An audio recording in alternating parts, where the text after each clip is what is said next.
Welcome to The Experience, live with Russ and Scott.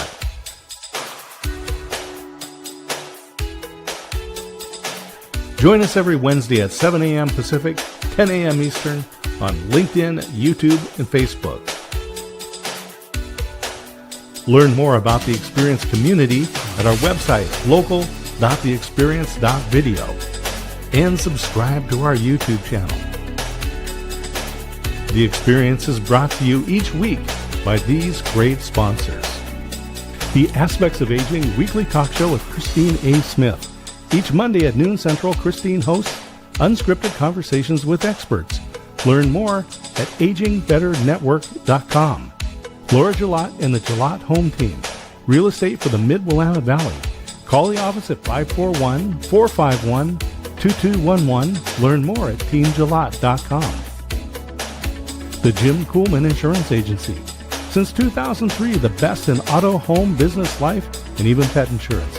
Call them today at 451-753-2500 and online at jimkuhlman.com. 10D Tech. Managed services, cloud services, data backup and recovery, cybersecurity services, and more. Call 10D Tech at 541-250-3672 and online at 10dtech.com. And now let's get on with the show. Let's get on with the show. Here we go. Morning, Scott. Good morning. I was looking out the window. I'll just show everybody. I'm here at Startup Waco inside this Superman size phone booth. They're getting ready to do the weekly meetup that they do here. And unfortunately, it always starts right at the same time as this show. And so usually what I'll do is when we finish up, I hop in the car and drive over. It's just about 3 minutes from my house. But I figured, you know what? I'm going to broadcast from here so I can jump into the conversation. But I love hanging out with you, Russ. We get to do this on Monday and Wednesday. Well, Scott, I want to tell you that I am having technical difficulties again. So you keep talking for a moment while I fix those technical difficulties. Okay, there we go. Well, just tell everyone we are live every Wednesday at 7 a.m. Pacific, 9 here in Texas, and 10 if you happen to be on the East Coast and anywhere around the world. We are live on Facebook, LinkedIn, YouTube. Then this converts to a podcast. So find us on Spotify or any of your favorite podcast players. But Spotify is a good place. You can go to local.theexperience.video and learn all about the show.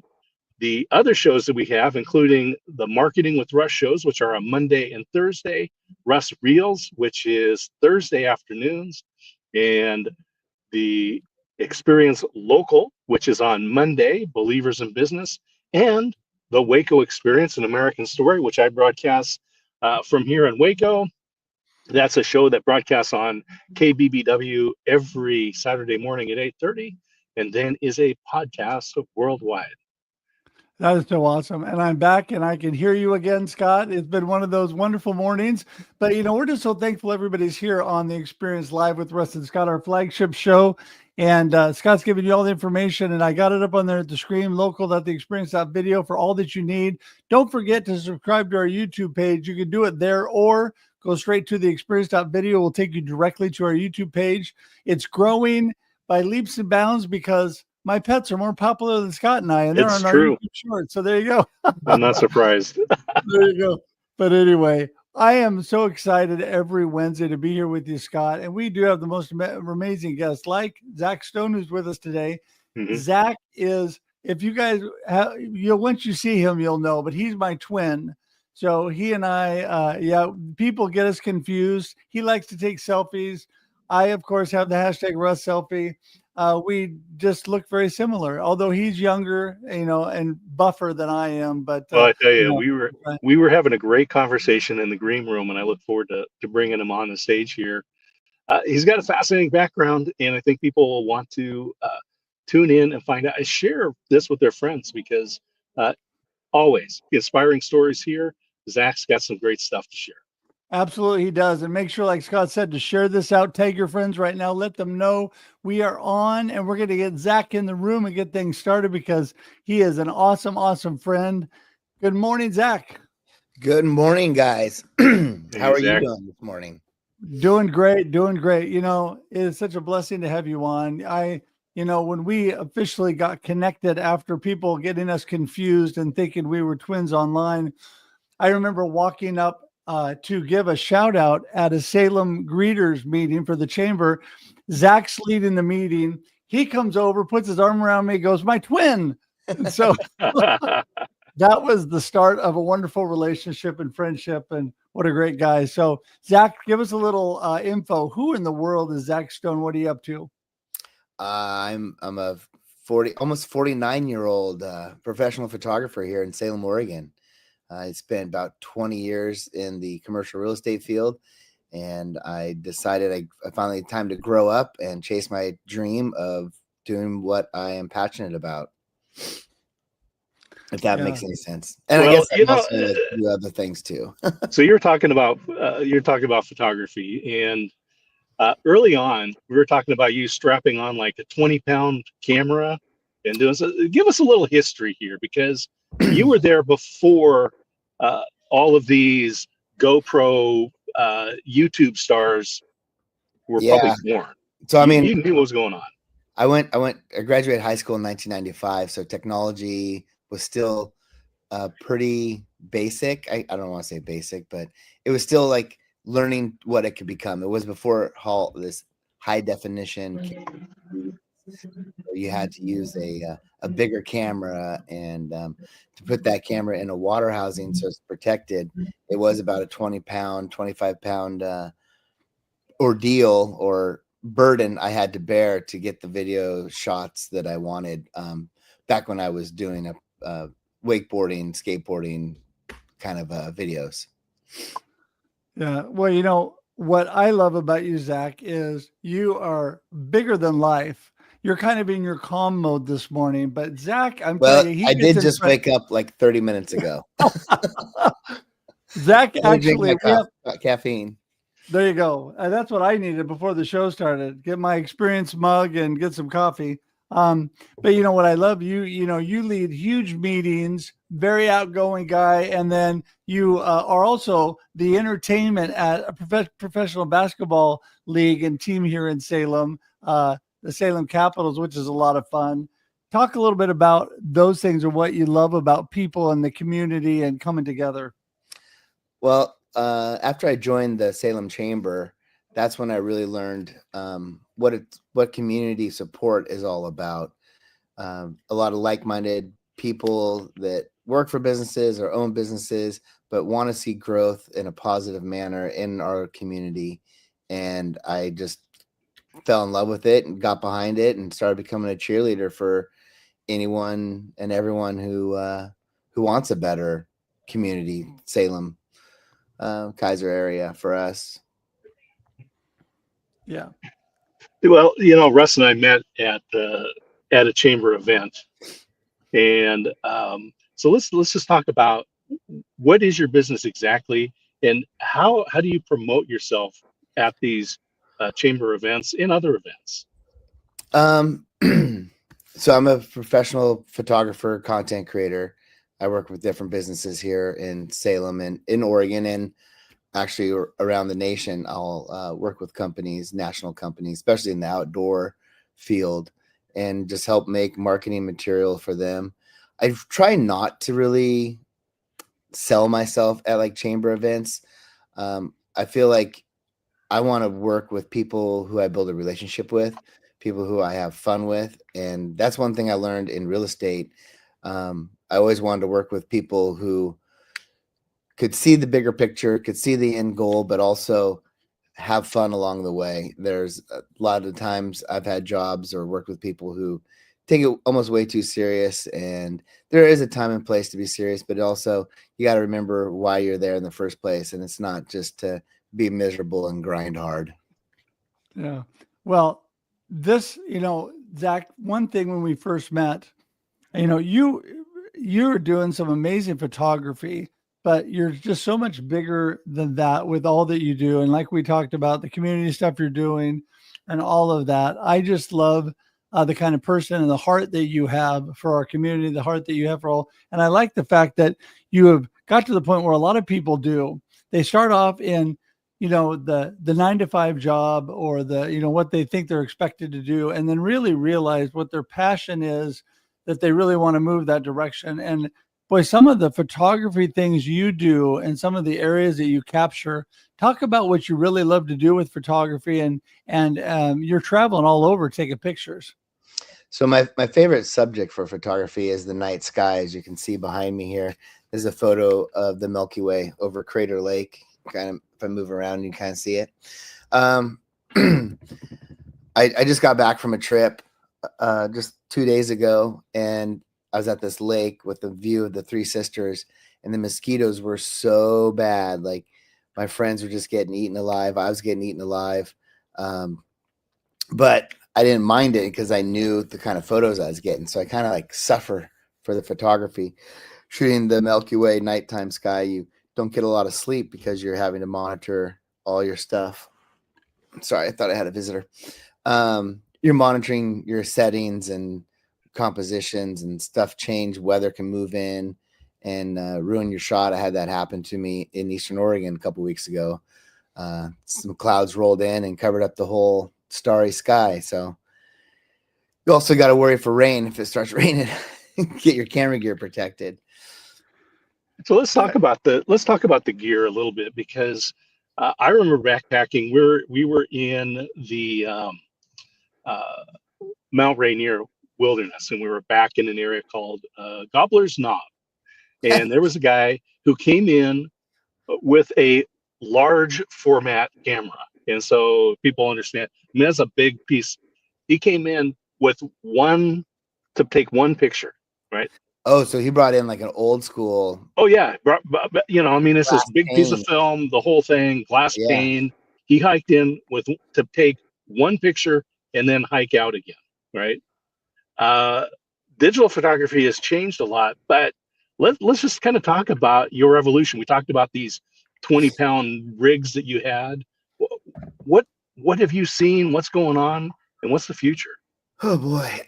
So I mean, I started out shooting professionally with a Canon 40D camera, SLR, so it's a single lens reflex, where it actually had the mechanical shutter that would open and shut. And then fast forward, digital got a little bit more advanced, and they came out with mirrorless cameras. So you didn't have the SLR, the mechanical part. It was just more of an open shutter and close. And I was just thinking, excuse me, you said that guy went in there to shoot one photo, but his photo is a tangible thing that he can hold. Right now, all my photos are on this little tiny card. And I was actually just going through one of my cards and trying to recover some data that I lost. I went up and shot the fireworks show at Detroit up above the lake. And I realized yesterday that I might have erased all the photos that I shot. Oh. And so I've been going through my cards and going through recovery software, trying to locate which card and if I still had the photos, and I think they're all gone.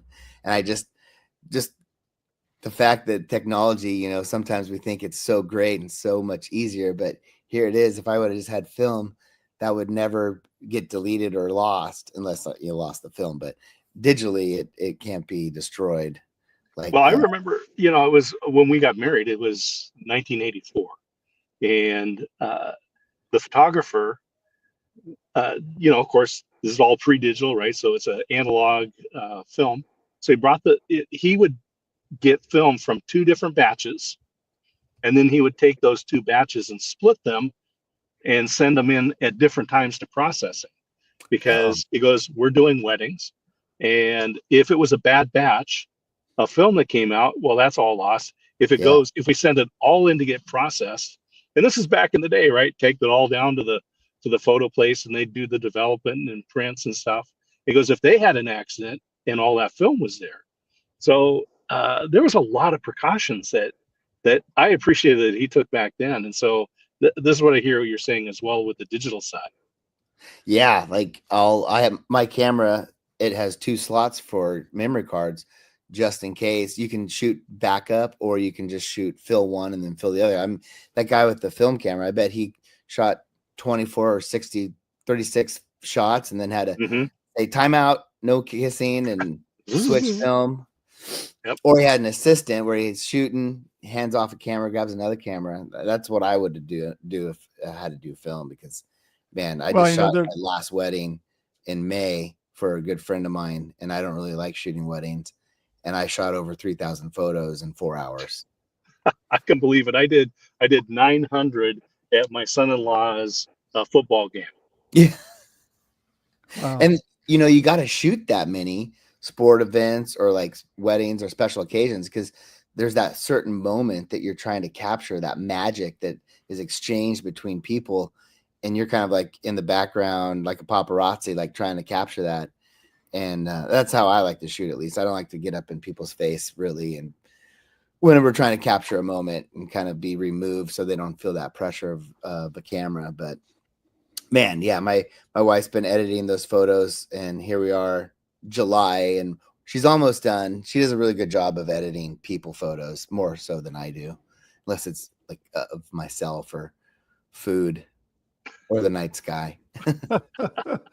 Well, you know, there's things that I loved about the old style of photography. I took photography at Oregon State and would get in the dark room, you know, with the negatives and actually develop the photos. And it was some cool stuff about that, because it would come out and you're like, wow, that's awesome. But the problem is, if things were messed up and you developed them and you got it back, oh, they're all overexposed or it didn't work out. And then you're kind of bummed because you didn't. The nice thing about digital photography is you see it immediately. And you also, like you said, you can shoot like crazy. We used to think, okay, I got to pay this much money to have these developed, so I'm not going to take like 500 pictures of the same thing. You know, the hashtag Russ selfie, I probably take 4 or 5 photos of every selfie. I just snap to make sure everybody's eyes are opened, everybody looks good, just like you said. And so, you know, you wouldn't have done that before. You're just taking a shot, hoping it's going to turn out. But it was kind of magical, that moment. You know, but you also had to be careful when you were developing, because when I first started, you know, you gotta make sure you're in the dark room and the lights are out, because otherwise that exposes all your film and then it's gone. Yeah. You do that once. Yeah. I took photography in high school. I didn't pass the class, but it was fun being in the dark room, and you put your negative, or even like the photo paper, once you like transfer the negative to photo paper, and you're washing it and that image starts to come alive. That is a cool moment. And that surprise too. I think that's something we kind of miss now, is the surprise of, well, did I get it or not? And I think also, like you said, like you take 5 selfies or 800 photos back when it was film and it was expensive to get your shots developed. I think people took more time to think about the shot, prepare the shot, and then take it, where nowadays it's just like what's over there, and you're looking this way but shooting that way because you don't care. Yeah. There was Right. I mentioned that guy with the one glass slide that he took, and I mean, that's what he did, right? I mean, he knew where he was going. He had it all framed up in his mind, and so when he got there, it was, you know, the mechanical process to be able to expose that one image.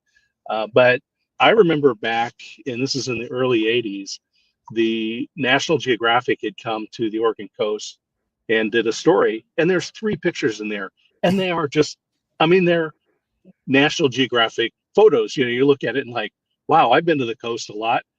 None of my pictures look like this, but of course they have professional gear, they have professional eyes, they have, you know, whatever.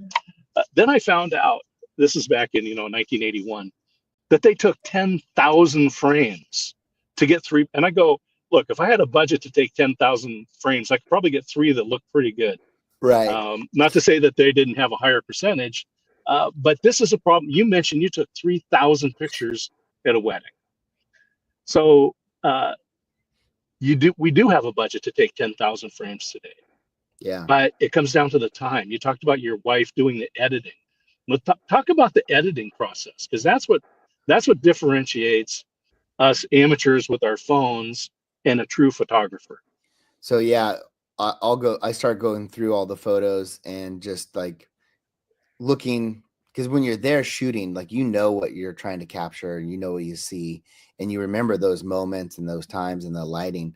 So I try and go through the camera, delete the ones that, you might have been halfway zooming in or in the process of zooming when you took it, so it's blurry, or someone has their eyes closed, or someone just making a weird face because they're talking. Like, that's one thing I've learned, is when to take a picture when someone's talking, because I've done a lot of photos of award shows or presentations, and that's been tricky. But going through, whittling down the photos, starting to edit the process, and you kind of give an overall finished product, like you edit it halfway so you can see a lot of the details. Because when I shoot photos, I kind of shoot on a underexpose. Like, I don't overexpose, because you can always, if you overexpose too much, you can lose all that data and information and you can't recover it. But when you underexpose, shoot your photos a little darker.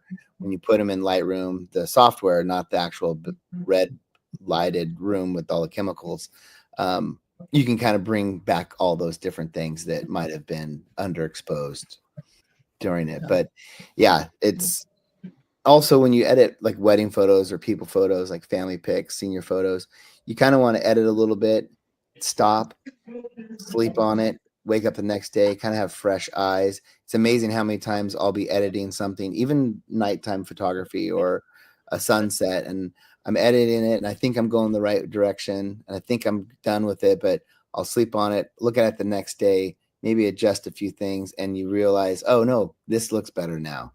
And so it's almost like you can't rush the process. You got to take your time and really devote the time. And that's the thing, time that you spend doing it. So you kind of also got to figure out, like, where do I want to spend my time editing a bunch of photos, or is this photo even worth my time editing? Well, that's why we need people like you, Zach, that have that great eye that can actually see those things, because, I just shoot it and take it and hope it's good and just go with it.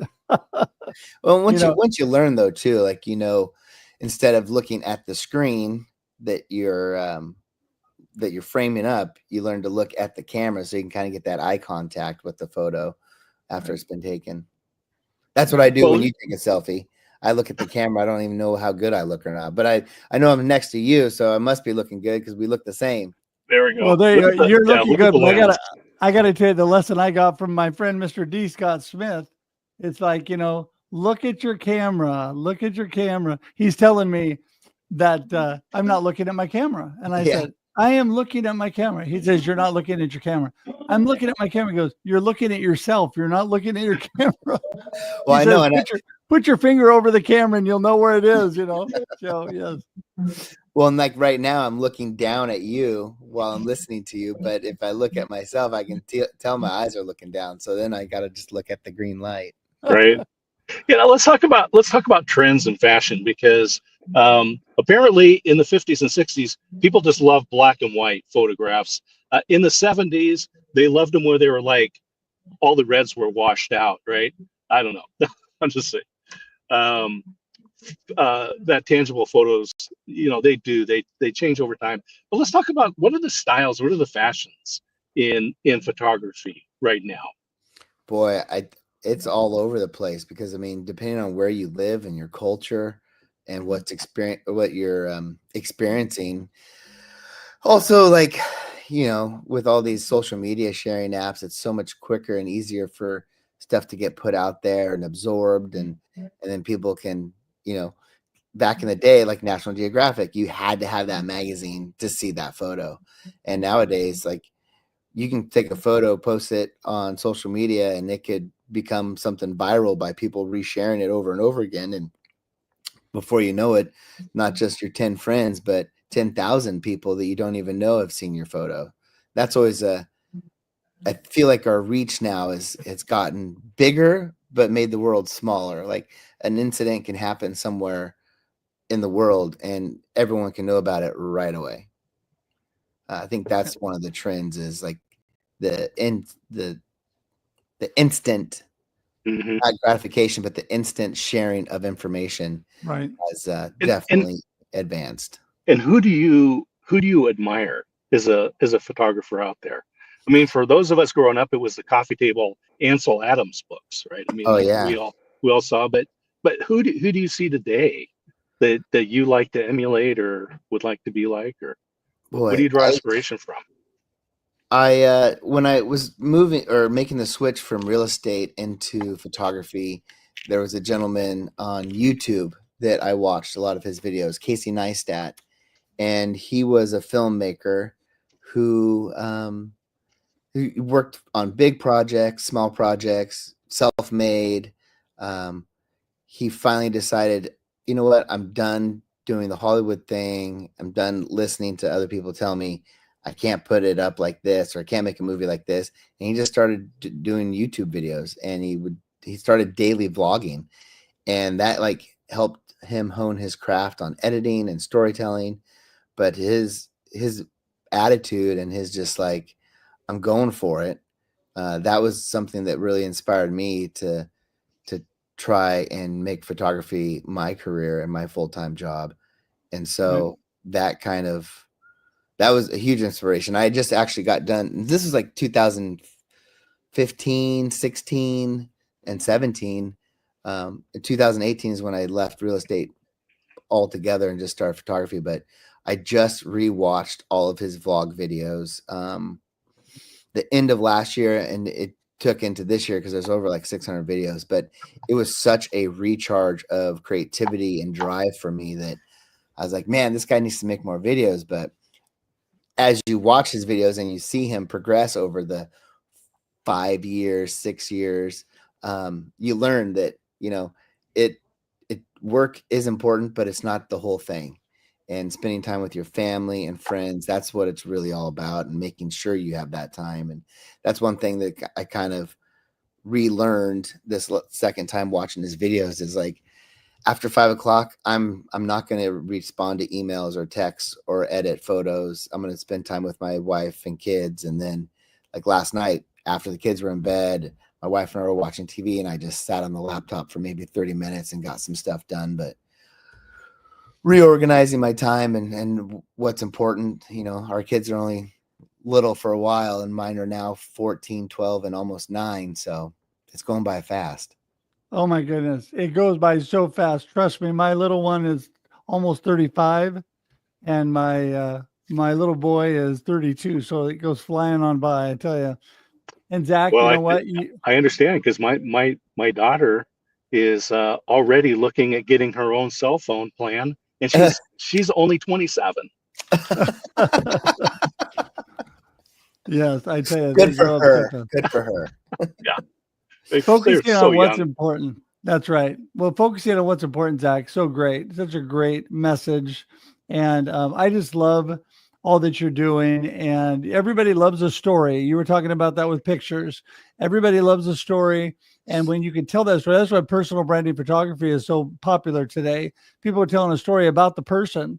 They're showing, you know, what they're doing and in a personal way. And people love that. So give us your final thoughts today, your gold nugget of the day, what you want people to remember from this conversation, and let everybody know how they get in touch with you, because I know people are going to want to reach out and find out more info.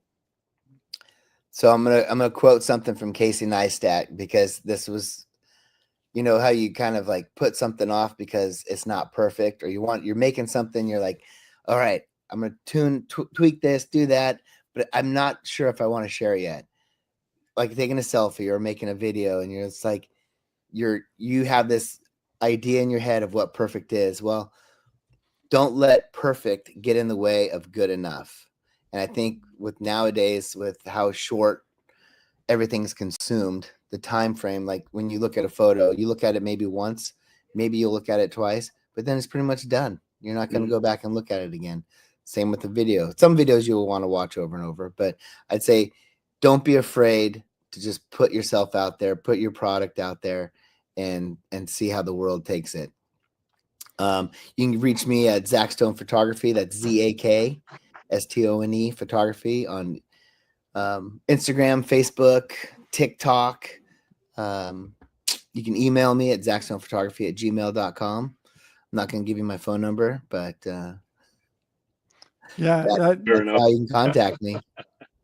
That is great. And we've got all of that information below you. It's in the comments. It's in the show notes. Everybody can reach out. It's clickable, everybody. Just click on it. Go straight to Zak. And he is a great resource and an amazing human being. And I appreciate his friendship. Thanks so much, Zak. Thanks for being here even today. threw in my Zak the Lego Maniac account too. Thank you. There you go. Well, I have to talk about Legos. I have to give full credit to my amazing teammate. She puts all this together. All of these things that look like me is actually somebody helping me backstage. So I appreciate that. Zak, we're going to say goodbye, send you to the green room, but hang tight for just a minute as we wrap up. It's been fun, Zak. Nice to meet you, Scott. All right. Wow. I love that guy. I mean, he is just, he's waking up this morning, but this guy is bigger than life. And he and I, he is my twin. We get out there. I'm older and much better looking, but he is younger and more buff than I am. So there you go. Anyway. Well, there's always a trade-off, I suppose. But no, this has been fun. It's great to look into the history and to see where he's going. But I think what I appreciate the most is the focus on what things are important. Well, you just totally cut out on me, Scott. Are you still there? Yep. I'm still here. Say that again. Yeah. What I really appreciated today was, there's a lot of stories, but I really appreciated that he came down to the solid point of knowing what's important. Exactly. No, I agree with that 100%. And, that's with life, no matter what you're in, your experience of life, everybody should be focusing on what's important. You know what? And that is, God and your faith, your family and your friends, and focus on the things that really have everlasting value and not just work yourself to death, no matter what you're doing. So I've learned that from my great mentor and friend and wise one, Mr. D. Scott Smith. And so, we just always appreciate. Yeah. Scott, listen, it's been a blessing again. Every Wednesday we're here, everybody, at 7 a.m. Pacific Daylight Time, 9 a.m. Texas Standard Time on The Experience, live with Russ and Scott. And you also can get more information at local.theexperience.video about us and all of our shows. There's a whole wide array of experience shows. Plus, we're part of the Experience Radio Network, both here in Oregon and through the Waco Experience in Waco. And so you want to check those out as well. Also, please subscribe to our YouTube page. You can go directly there at theexperience.video. And we just appreciate everybody being here. And as always, this show would be nothing without all of you watching. So thank you for being here. By the way, remember to share it. Tag your friends because they can watch on replay. It does convert to audio podcast, so you can listen if you didn't have time to watch. And we would love for you to share and like those as well. Scott, any last words? Yeah, I just am going to be sad that I'm going to miss you when I come to Oregon because I come in and you leave. But I get to hang out with you twice every week. Always a highlight. Yes. And so take care of your family, everybody. And that's all we need to do. Yeah, and I am going to miss you. It's nothing like seeing you in person, but I'm blessed to be able to hang out with you here every week, and it makes me happy. Yeah! There we go. All right, everybody. Have an amazing week, and we'll see you next time. Bye. Thanks for tuning in to The Experience live with Russ and Scott. If you enjoyed today's show, please share it with others, post about it on social media, or subscribe on YouTube. See you next time.